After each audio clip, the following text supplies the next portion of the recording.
Fox 10 News had the first local reporters on the ground in Tuscaloosa after the tornado struck. Our meteorologist Matt Barentine joins us live now with a look at the damage and a story that is disturbing and heartbreaking. Matt?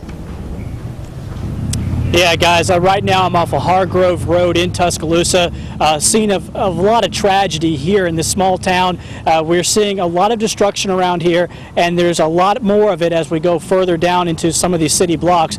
We're going to take a little pan here. We're going to check out the different areas right behind me, and you can see the scope and the level of destruction. And believe it or not, folks, this is by far not the worst of it in this town. There are whole areas of this town that have been pretty much completely leveled.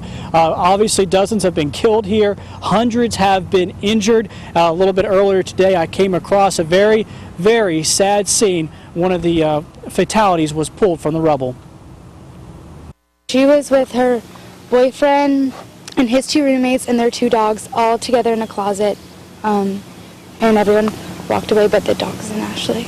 A young life over in an instant. 22-year-old Ashley Harrison died when a massive tornado passed directly over her boyfriend's home. Her parents, who flew in from Texas overnight, were inconsolable as they looked around at what's left. Ashley's roommate, Stuart Freeman, said her friend's last moments must have been terrifying. I mean, the house is completely gone.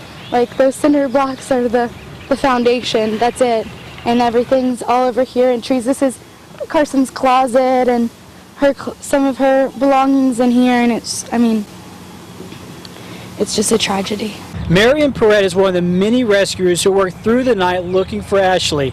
By morning, he was shell-shocked, even though he was from Gretna, Louisiana, and did recovery after Katrina. I mean, this is just a blender of everything. Just, everything was still sort of in place in Katrina. This was just this is just people and things just everywhere. It's just blown my mind. As hard as it is to deal with death, Perrette says he'll keep going. We still have survivors until we find a body. A body which signals the end of a life, in some cases ones that had barely started. Ashley was a great girl, and she lived a great life. She was a really happy-go-lucky, beautiful, personable gal, and she will really be missed.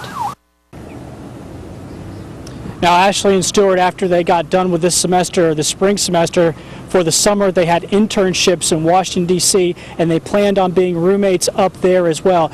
Now, another note here, Ashley's boyfriend plays for the Alabama Crimson Tide. His name is Carson Tinker. He is a long snapper, special teams player. He suffered a concussion and fractured wrist in that closet when he was thrown from the house as well. From what we've heard from Coach Nick Saban, he is in stable condition and the only player on the team so far that we know about that was injured, according to the Crimson Tide. So that's what we've got going on tonight in Tuscaloosa. We're going to have more updates coming up for you a little bit later on in the show. The scope of the destruction is incredible here across this town. We're going to show you more of it a little bit later on.